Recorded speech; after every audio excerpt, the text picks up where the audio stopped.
Great. Okay. All right. Well, we are live coming to you from Colorado ACLU headquarters. And I'm State Representative Jonathan Singer sitting here with Lizzy to my right and Gena to my left. Lizzy is with the ACLU of Colorado. Gena is with NARAL.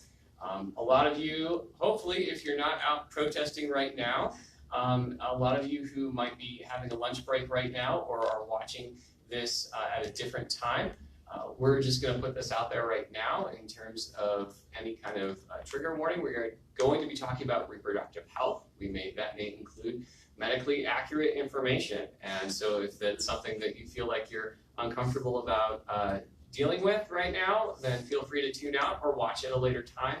And obviously part of this deals with also things like intimate partner violence. And so if you'd like to watch this at a different time with a different audience, we definitely understand that as well. So with that, I'm going to let our two guests today tell us a little bit about themselves, what their organizations do, and then we'll go into what we can do in light of the recent Alabama legislative decision. So we'll start to my right. So Lizzy, tell us a little bit about yourself and what ACLU of Colorado has been up to, and then we'll move on from there. Sounds good. Hi everyone. My name is Lizzy Hinkley. I'm the Reproductive Rights Policy Council here at the ACLU of Colorado. For folks who don't know, ACLU stands for the American Civil Liberties Union. And we are here to protect your civil liberties and civil rights. And my personal favorite, your reproductive rights, which means abortion access. All right, Gena. And hi everybody, I'm Gena Ozols. I'm the political director at NARAL Pro-Choice Colorado. We are a political reproductive rights and abortion rights advocacy organization that works specifically in the crux of reproductive rights, which sits in the middle of reproductive health, rights, and justice. And because of that, it allows us the ability to be a little bit more flexible about our advocacy style, since we are not actually healthcare providers. So we focus on access to abortion care for the individual rather than for one particular provider to be providing services. So we're going to be that person, we're going to be that group that's like, you should have emergency contraception available from your, in your college dorms, and you should be able to get access to services no matter where you're seeing your doctor. So that's kind of what we tend to focus on, and we're looking forward to talking about all of the terrible things that are happening, Representative, so thanks for having us. Well, all right, well, we're looking forward to talking about solutions. Absolutely, yeah, right, much better. Let's put it that way, but I think, knowledge is power. We need to educate ourselves about not only what's happening in Alabama, but other states as well, and why Colorado is maybe a bit of an oasis in the western region, in the Rocky Mountain region right now, and what we can do to help make sure that doesn't change. And so what I wanted to do is really just start out with, well, what did happen in the last couple of weeks, and what does that mean in the larger context? Because Alabama's not the only place. It's Texas, it's Ohio, it's Missouri. It's about 10 other states now that are really changing things, and this has a real effect, especially for people who are living in poverty. People say, oh, you can go to another state. Well, if it was so easy to go to another state, we'd probably not be talking about this right now, right? And so I don't know who wants to start to talk a little bit about what has happened in these states where abortion bans have happened, so we can talk about it in that context, and then go and talk about what some of those solutions might be. So, I'll jump off and I'll turn to you for kind of the constitutional elements on it. Perfect. So politically, what's been happening in the last 5 to 10 years especially is that the anti-choice side, and we here do not use the terminology pro-life because that's not what our opposition is, unfortunately. So the anti-choice side has long since realized that they had an uphill battle when it came to public opinion, and that especially, say for the state of Colorado, they tried to run personhood measures and outlaw abortion numerous times in the ballot and realized that they weren't going to get anywhere with that. They also realized that they weren't going to do it by a national popular vote or through the Senate or through anything like that, because politically it was a very unpopular idea for them to do that. So several years ago, or really about 10 years ago, they started focusing on the state legislatures across the country, and specifically around limiting access to abortion services. And we know that, much as Representative Singer mentioned around cost, is that there's already a lot of burdens in terms of people who need to access abortion care. And it's not just about legality, It's about actually being able to access it. What is the use of a legal right if you cannot access the actual procedure? We see this predominantly, of course, in lower income communities and communities of color, especially where the procedure has been essentially legislated out of accessibility through state legislatures for about the past 10 or 15 years. And they've been doing this very successfully because people don't pay quite as much attention to it. So what we're seeing now is kind of a culmination of that. That I think Lizzy could probably tell us a little bit more about why they're doing it this way for the constitutional threat, but politically we've been seeing them do this for a very long time, and they're finally starting to be, they're organized well enough that they're actually able to kind of take off. That's right. Yeah, well, good segue, Lizzy. So yeah, as Gena was talking about, you know, in the past 10 years there have been over 400 abortion restrictions enacted in states across the country, and the reason why they're enacting those state laws is because they're trying to chip away at Roe by challenging the premise that pregnant folks have the right to make the determination as to whether they want to terminate a pregnancy or carry to term. And so what we're seeing now with the all-out bans in several states is that people are being honest. They're saying what often you don't say out loud, which is we are enacting these really restrictive laws to trigger a challenge to Roe versus Wade. And why are they doing that? Because they believe that they have a Supreme Court that will, if not entirely overturn Roe, gut it to the point where there really isn't the right to abortion access especially for vulnerable groups like women of color, women or folks of limited means, and youth. So it seems like this kind of happened overnight, but it really didn't. It's been coming for some time, like Gena said, over a decade. And this is the culmination of a very strategic and well thought out plan to get rid of a constitutional right that folks in this country have had since 1972.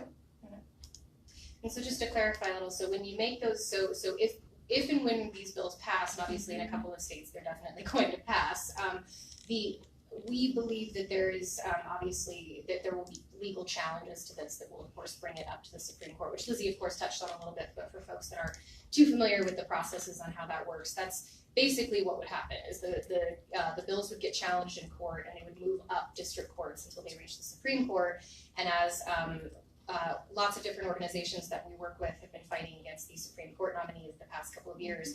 When we were saying this is what was going to happen, this is what was going to happen, and so this is why those Supreme Court nominees are incredibly important, and why you should be really leaning on your United States senators, especially Senator Gardner, to make sure that he's voting against any anti-choice judicial nominees, which there is another one coming up very soon. Not Supreme Court, but another nominee coming up pretty soon. So court appointments are really important. That's right, and I would echo Gena, not just at the Supreme Court level, but like Gena said, you have to go through district court and then appellate circuit courts in the federal judiciary to get to the Supreme Court. And President Trump has appointed countless judges to these federal courts at the lower levels. So, in order to get to the Supreme Court, you have to go through those steps. And if there are judges in those seats that are not friendly to abortion rights, then it's not looking good. So the ACLU has challenged, I think since January, there have been 6 states that have enacted abortion bans. I have in my notes, Alabama, Georgia, Kentucky, Missouri, Mississippi, and Ohio. I think that's right. So ACLU has challenged Ohio and Kentucky, and now are preparing to challenge Alabama and Georgia, the 2 most recent ones. It will get to the Supreme Court probably within the next, if I had to guess, I would say 12 to 18 months, and then we could have a really critical decision coming out of the Supreme Court as to the viability of Roe, no pun intended. So we're somewhere about a year to a year and a half away from potentially seeing some sort, tell me if I'm overstating this, potentially seeing an overturn of Roe v. Wade. Yes. So I don't think you're overstating that at all. Okay. Yeah, I think to Lizzy's point that she made earlier is that this even if Roe is not completely overturned, what we do fear happening is that chip away, is that chipping away, and I think the fear that's created along with a lot of these bills as well is also designed to chip away at people accessing abortion services. And so what we could see from the Supreme Court could be a full overturn of Roe. It could be an overturn of, frankly, Casey. We could see an overturn of actually quite a few different very important laws. And even if they don't completely overturn them, they could rip them apart to a point where they're virtually impossible to actually use, or they'd be basically overturned, but not fully overturned, which of course they would use as messaging to say that they didn't overturn it, but they really did. So I'm gonna just, for our viewing audience's understanding as well, because I'm also not a lawyer, but you mentioned the Casey decision, which I think was, or you mentioned the Casey, both of you talked about the Casey decision. So let's talk a little bit about what that decision said, what it may have codified, what it may have left up for future courts to decide, because that, as important as the 1972 Roe v. Wade decision is, there have been things previous to that, and also things subsequent to that have helped shape this conversation. Yeah, so Casey was a decision out of Pennsylvania back in 1992 that was seen as both upholding Roe versus Wade, but in a more restrictive way. So what Casey says is that states do not have, up to the point of fetal viability, which is defined as the point where a fetus could survive outside of a womb with medical intervention. Up until that point, a state does not have a state is not allowed to enact any laws that put an undue burden on a woman's right to choose to elect abortion. After fetal viability, the state has more leeway as the types of restrictions they can put in place. And this is a balancing of what the Supreme Court envisions as two state interests. One is the sanctity of life, as well as a woman's autonomy.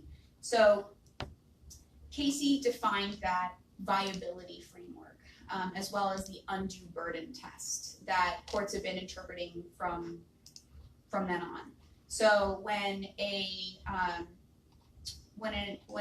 abortion ban is enacted, say in Alabama, it on its face does not satisfy the undue burden test. Saying that you cannot access an abortion at the point where there is fetal cardiac activity does not, that puts an undue burden on a woman's right to choose way before fetal viability, which with medical advancement is now around, I think, the 24-week mark.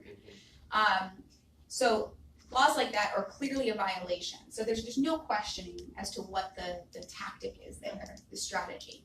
Other laws that Gena was referring to when we're talking about the chipping away of Roe are trap laws, targeted regulation of abortion provider laws, laws that say that you can't perform abortions unless you're in a licensed hospital, which of course we know is not necessary for abortion procedures. You do not need to be in a hospital setting to safely and adequately perform an abortion. Another example would be a ban on the point of just, okay, so you can't have an abortion after 20 weeks. That's just completely arbitrary. It's arbitrary. It's a completely arbitrary date. It's before fetal viability. Under Casey, that's not a valid restriction. And then the third is the reason why you have an abortion. Okay, you can't have an abortion. We call it a motivation ban. Motivation ban. So based on the motivation of the person seeking the procedure, you can limit their access to the procedure. So we see these, they'll refer to these types of bans as, say, sex-selective bans, where they will pretend that they're trying to protect, they frankly frame it as trying to protect women, which is, these bills and bans are incredibly racist, they're sexist, and they are completely and utterly motivated by the patient's motivation to seek procedures, which, as you well know, you cannot create legislation that is supposed to impose laws based upon how someone feels at that time. Because how do you prove that? How do you enforce that? And what that eventually would result in is undue burden on the person attempting to seek a procedure. Exactly. Gotcha. So so other states, even where there's not a hospital requirement, you're seeing things like hospital admitting privileges. So for viewing audience, again, either one of you want to tell us a little bit about what an admitting privilege is, and maybe why that's not necessary, once again, to provide adequate healthcare services to a person. So, and Gena, jump in, because I'm going to take a step. I got a little point, so Okay, you okay. go and I'll wrap it up. So, admitting privileges, it's my understanding, for medical providers are in order to be able to perform a medical procedure in a hospital, you have to have privileges, which means that you have to, I believe, you have to practice there a certain number of times a month. Is that right, Gena? It depends on what, there can be different requirements depending on states or areas or individual hospitals, but basically in layman's terms, what it means is that it's designed, it is yet another one of these types of measures that is designed to create fear and to create more, to basically make it sound like abortion procedures, which, by the way, are not surgical. Please stop calling abortion surgery. They're not. They're outpatient procedures. The vast majority of abortion services are outpatient procedures. But because of all of this stigma and confusion around what an abortion is, how it functions, how you get one, people, our opposition, the anti-choice side, has created this whole mythology around how it's very, very dangerous and how you need to make sure that in case somebody bleeds out, that they can get to the emergency room immediately. Well, if they're already in a medical clinic, that's an incredibly unlikely thing that's going to happen in what is an outpatient procedure.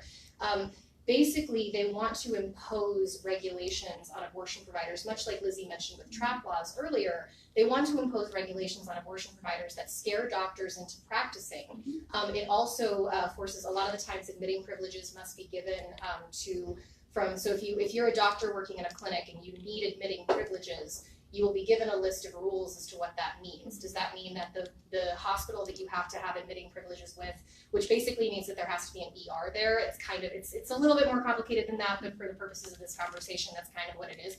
But if you have to be able to get to an emergency service, is it within 30 miles? Well, if you're a rural provider, say on the Eastern Plains in Colorado, you might not have an emergency room within 30 miles of your clinic, but because of this totally unnecessary requirement that you need admitting privileges, your clinic gets shut down. It's really just another way to shut down clinics. And I think, and on that note, we're seeing a lot of this is pseudoscience that is being forced into the legislative process. I just heard a story from a physician, a provider, a couple days ago. We work with a lot of individual providers who told me that they had to remove an ectopic pregnancy, which is of course an embryo that has not made it to the uterus but implanted on the fallopian tubes. Thank you, I'm running out of medical words, but implanted there in this heartbreaking situation. And so the provider had to remove this ectopic pregnancy because the woman was going to die if this didn't happen. This poor woman calls the physician back about 3 or 4 days ago, absolutely horrified and so sad, because she says to the doctor, "Why couldn't you have moved it into my uterus?" Because of the rhetoric. Because of the rhetoric that's happening right now around these bills, and there is one state in particular that actually does have one of the pieces of this bill, and I can't remember which state it is, but one of the pieces of this bill actually says, they were trying to say that they were creating exceptions for health of the mother, but they were like, well, but if it's implanted on the fallopian tubes, that they can just remove it and implant it in the uterus. That's not how it works. That's not what that means. And so this poor woman was just heartbroken because her politicians were giving her medical advice and were telling her how medicine worked. And that's much the same thing that we see with things like admitting privileges, much the same things that we see with things like trap laws that require, hallways to be a certain width. We talk about hallways being a certain width as the perfect example of a trap law so many times. The reason for that is because emergency rooms have to have that for gurneys. Right. Abortion clinics don't need that. It's not a thing that they actually need. And so I know that's a big overarching point to basically say that almost every single one of these regulations that you're seeing coming out are based on pseudoscience that is not actually relevant to what an abortion is. Right. That was a lot of talking. Yeah. And I think it kind of pushes back against any rhetoric that these laws are meant to protect the health or safety of pregnant people or children, because they don't. They make it more dangerous. They push care out of reach for folks. And at least in the case of Alabama and Georgia, we know they have some of the highest maternal mortality and infant mortality rates in the country. So that this can't be about safety, it's about control and taking away reproductive freedom. Well, that's where I wanted to go next, actually. Since and so in terms of preserving health for moms, for kids, what are some of the things steps that we've taken here in Colorado that have actually helped preserve that? We have an infant mortality review committee that we passed this year, comprehensive sex ed. There's a number of other bills. So either of you want to talk a little bit about what that looked like here in Colorado, and then I want to talk about the positive for a second, because I feel like we went into kind of a dark place there for a minute, and it's dark times. It is, but I also want to show people that there is a way out of this. So I don't know, Gena or Lizzy, either of you want to step in and talk a little bit about the bills that we did pass this year. You should please talk about your bill. You did so much amazing work on that. Please. So tell me how many hours you were in committee too. Oh gosh. So the bill that we're referring to is House Bill 1032, the Youth Wellness Act, to bring comprehensive sex ed to more Colorado classrooms. So when we talk about reproductive rights and reproductive freedom, abortion is such a huge part of that, but there are other reproductive rights, including comprehensive sex ed, including access to free birth control of your option, whether that's the pill, whether it's barrier methods, whether it's LARC, long-acting reversible contraception, IUDs. This bill that ACLU and Planned Parenthood champion in our reproductive health rights and justice partners, including NARAL, partnered with us on this session, ensured that Colorado for the first time would spend state monies on providing comprehensive sex ed to Colorado students. In the last several years, millions of dollars have come in from the federal government to provide abstinence-only education, which studies show unequivocally it has been discredited, it does not work, it has worse health outcomes for students who receive it than comprehensive sex ed. So we closed a loophole in current law that was allowing abstinence-only instruction to continue in public schools, and we provided resources so more schools, especially rural schools and schools that are resource-strapped, can apply for grant monies through the Colorado Department of Public Health and Environment to provide comprehensive sex ed in their classrooms that is comprehensive in the sense that it's inclusive of LGBTQ kids, it's culturally sensitive, it teaches consent, and not only does it teach consent, but it focuses on the behaviors that lead one to perpetrate sexual violence, as opposed to putting the onus only on victim behavior. And what else? Seems like a lot. Yeah. I think that might be it. Oh wait, no, the most important part, bringing it full circle, is for schools that are going to teach about pregnancy outcome options. What happens when you become pregnant? What happens when you experience an unplanned pregnancy? If they're going to teach kids about parenting or adoption, they have to also teach about abortion, because abortion is a perfectly fine option for a number of young folks and for a number of folks. And it needs to be taught as an acceptable option along with parenting, along with surrender, along with adoption. And under this bill, it must be taught in a unbiased, objective manner so that youth understand the full scope of options available to them and can make the decision based on their own values, their own beliefs, and what's best for them individually, not what's best depending on their teacher's point of view. And how many hours of debate did this? So has anyone added that up? Over 24. I actually had to add it up the other day. Oh. It was over 24 hours of debate. So I think we did 18 in the House and maybe 10 or 12 in the Senate. Okay. Wow. So that's like 30 hours. Wow. Yes, and we didn't even really debate it on seconds in the Senate. They gave us that nudge. Okay. All right. A little extra push. Now I'm trying to remember here. I'm just looking at our Facebook event here to see if we got any questions online. So and thankfully your salary not paid hourly. Well, thankfully for the donors to be right. Not thankfully for me. So yes, your reward will be in heaven. We have one question here from Sarah who says, I know some states are passing proactive constitutional protections for abortion. is this or has this happened in Colorado? And I know this question has come up a lot. There's a map out there called, there's the Guttmacher map, which is a little misleading, actually. And so I don't know if either of you want to talk. Jenna, do you want to take this one away and talk a little bit about this? Yeah, absolutely. So I know that there's been a lot of confusion around this, and Representative Singer, thank you for mentioning that map, because that was actually, I think, how you and I started talking about this quite some time ago, because we've got a great pro-choice and pro-woman representative here who saw this map, got concerned, and called us and said, what can we do?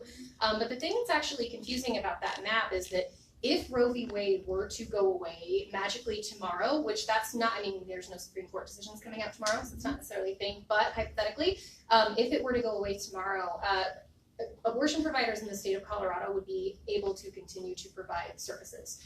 That would actually not really change anything in our state. Doctors are currently able to provide. They are currently able to work in the state of Colorado. That exists within our state regulations and state laws. And that would not change if Roe were to be overturned. So I know that there's a little bit of kind of disagreement about exactly kind of what to do going forward, but we are very excited about a policy that we actually worked on this past session that we, unfortunately, so when I say we, I'm talking about, of course, NARAL Pro-Choice Colorado and our allies at the Colorado Organization for Latina Opportunity and Reproductive Rights, which we will shorthand refer to as CALOR. And CALOR is a reproductive justice organization that we all worked together specifically on a bill called the CARE Act. And the CARE Act comprised of several different things. Most of them were increasing access to abortion services, so such as making it easier to financially be able to afford one, such as being able to reach and have non-stigmatizing information about procedures. Lots of different components of this bill, but it also contained additional language that reinforced the legal right to an abortion in the state. So unfortunately, we weren't able to get that bill introduced in the legislative session this year. We were super excited to support and run with sex ed, but unfortunately we kind of wanted both. And so we weren't able to get it introduced, but the value and huge importance of a pro-choice trifecta, and especially in having a pro-choice governor, we, NARAL and CALOR, are very proud to be working with the Lieutenant Governor in the Office of Saving People Money on Healthcare, which I think is just the coolest name for a thing ever. I've actually got a good shorthand for that acronym, the Office of Saving People Money on Healthcare. I've just changed it to the Office of Saving Money, or the Awesome. The Awesome, I like that. I like that. The Awesome. I like that. So speaking of the Awesome, sorry to interrupt, but no, that's then that's perfect. But so we are working with the Awesome administrative team on implementing some of these policies throughout administrative changes. So we actually we don't necessarily need one of those constitutional amendments because the language actually already exists in state law, but that map is a little bit confusing. So the question is a super valid and very understandable one to have.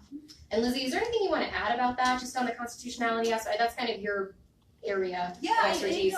I know that a lot of folks don't know that Colorado's state constitution has an amendment that prevents state-funded insurance plans from covering abortion, and so that's a huge barrier to care for folks, not just folks who are on Medicaid or state-funded insurance programs, but state employees.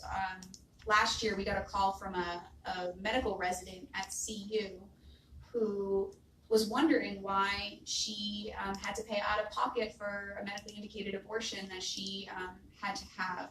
She said, there has to be something, this must be a mistake for my HR and I need your help. And the answer, unfortunately, was no. Your insurance plan as an employee of CU is paid by state monies, and therefore you have to pay out of pocket when you have an abortion for any reason, except for if your life is in danger. So there are talks amongst our coalition partners on how do we address this, and of course the only way to get rid of a constitutional amendment is to repeal it through a voter ballot initiative. So we're in talks with that, but stay tuned on ways to be involved and to bring access to more folks. So really great segue, and I think we put a stop time here at 1 o'clock, so arrange our crack video team here. So I'm gonna just segue into that. So other ways to get involved, you know, and I'm gonna sort of give you guys a bit of a menu of options to talk about this. So a lot of people are going, well, how did this even happen? How did we get to this point where we're having to have these conversations in what is arguably one of the most pro-choice states in the country, in dealing with an issue that is wildly popular nationwide? How did we get here? And I think about back in 2009, 2010, there was a new census. The new census requires that we redraw legislative maps, not just at the federal level for our congressional representation, but also for state legislative seats. And you're seeing these laws are percolating not from the federal level, but these are coming up from the state level.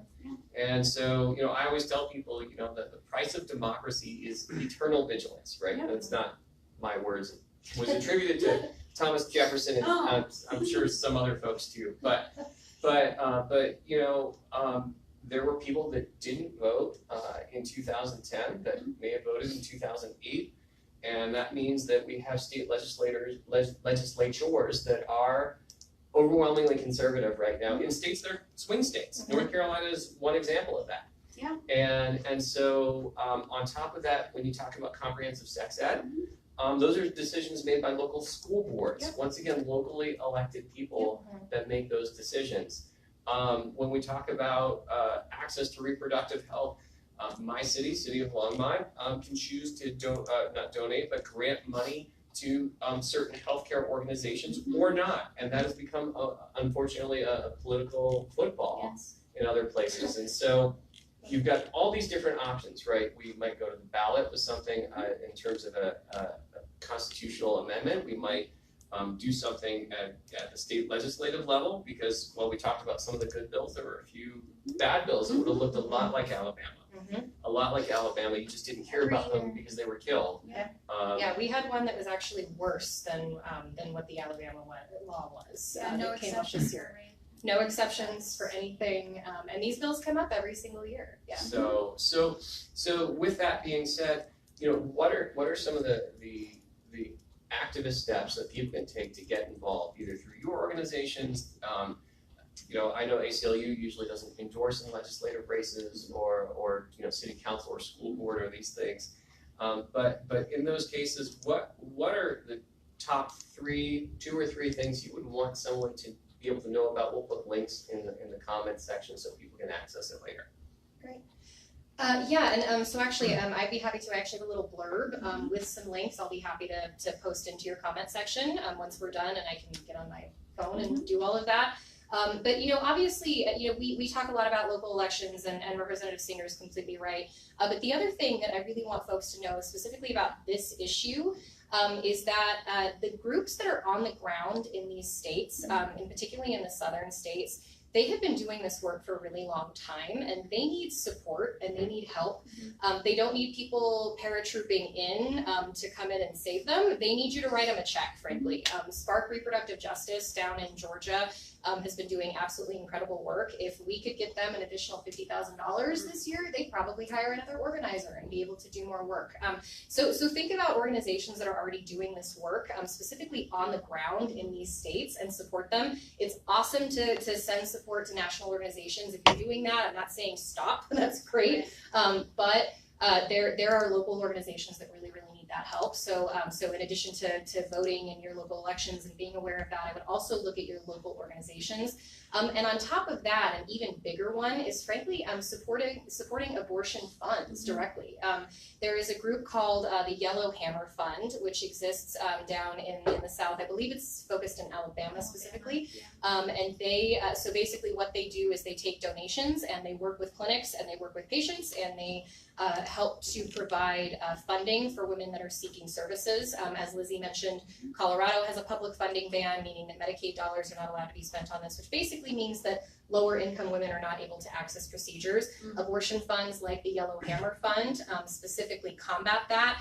And if you're interested in one in Colorado, there is also, of course, the Women's Freedom Fund, which full disclosure, NARAL does run, but if I didn't plug it, that would just be wrong. So also be very supportive of abortion funds, and I will post a link to a bunch of that in your comment section. So one or two things. One or two things. So as Representative Singer said, ACLU does not endorse specific candidates, but we are happy to educate people on candidates' position that might determine how they're going to vote. And so I would encourage everyone, no matter what election you have, whether it's local school board, whether it's city council, state, federal, vote, get involved, go to town halls, ask these representatives, ask people on your school board, how do you feel about abortion? Hold them accountable. Because if, maybe they're not going to be enacting state law on abortion, but they're going to be determining, hey, do we want comprehensive sex ed in our schools that teaches about abortion in a non-stigmatizing way? And that's important. So it starts at your local school board level. Same goes for city council all the way up. So ask questions, hold them accountable, and always vote. Yeah, so I always ask people, what year is an election year? Every year. Right, and so City and County of Denver, June 4th, right? Yeah. And then November, a lot of school board races are coming up. A lot of school board races across the state of Colorado are coming up. City council races are coming up. And so these are the opportunities that we have to talk about these things. And you actually bring up a really interesting point, and I'm sorry we couldn't get to more of this, but on your bill, on our bill that we passed this year, this doesn't foist anything on a school district that doesn't want it, which means that the state is not taking control of curriculum. That is up to your local school districts right now. And so out of 178 school districts in Colorado, 178, and it's a lot, this is where we can make our voice most loudly heard. I see a few other questions. I'm going to restate the name and organizations for both of our guests. So when I'm looking at my phone, I'm just looking at the comments, not what my menu is at Qdoba later. So no unintentional plug there. They have given me no money. I've given them all mine. So anyway, actually, why don't you both actually put out your websites? And so just one more time, Lizzy, ACLU of Colorado. ACLU of Colorado. Come take a look. Website? ACLUofcolorado.org. Okay, well, sounded like a question, not an answer. It looks so confused. My college people are going to kill me. Well, that's okay. You're not one of them. You put in 30 hours on a bill, so we're gonna leave it at that. There, Gena, website. We're at www.prochoicecolorado.org. You can also find us on Instagram, Facebook, and Twitter. Our Instagram page right now, we are working with our friends at Calore on actually a week of action in response to these bans. So please check out our social media pages as well. We're pushing out a lot of info on how you can help and get involved. So and tonight, actually, I should say, you can go to singerforbouldercounty@gmail.com. You can reach out to me there. And don't hesitate to ever call me as well. My cell phone number is listed on the Facebook page here. I will be at the Women's Collaborative tonight at 5:30 at the Gondolier in Longmont. So anybody who wants to join me there, we'll be starting about 5:30, going till about 7:30 at night. So feel free to come by. I'll have my kids, so don't feel guilty if you want to bring your kids. My kids are your excuse to bring your kids as far as I'm concerned. I hear they have a pretty good menu. Once again, all my money's going to the Gondolier. They give me no compensation for any of this. Any final thoughts, closing thoughts? We went a couple minutes over, but I feel like it's a pretty dense topic. So yeah. I know, we barely scratched the surface, really. Yeah. Right. So and any other big what we'll do is we'll post some. If the two of you wouldn't be willing to just log on to the event page for the next 24 hours or so. So folks, if you still have questions that didn't get answered either through email or through the Facebook Live event, please feel free to post them to the page, and we'll keep that open for another 24 hours. And then feel free to reach out to these two folks, and don't forget that once again, the price of democracy is eternal vigilance. So keep involved, keep our feet to the fire.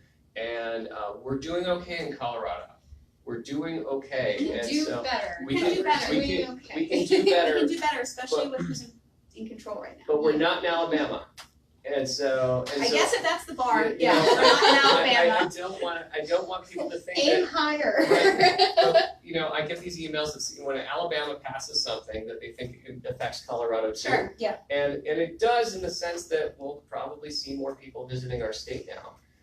But in the long run, if we can build on our successes here in Colorado, we can actually create a new template for the rest of the nation to follow and actually make sure that everyone's reproductive rights are protected. So Yes, wouldn't be the first time. it wouldn't be the first time at all. And so thank you both for being here. Thank you and for we'll, having us. Thank you. we'll make sure to keep you updated in the comments section. Thank you guys for watching. Thanks, everyone. Bye. Bye.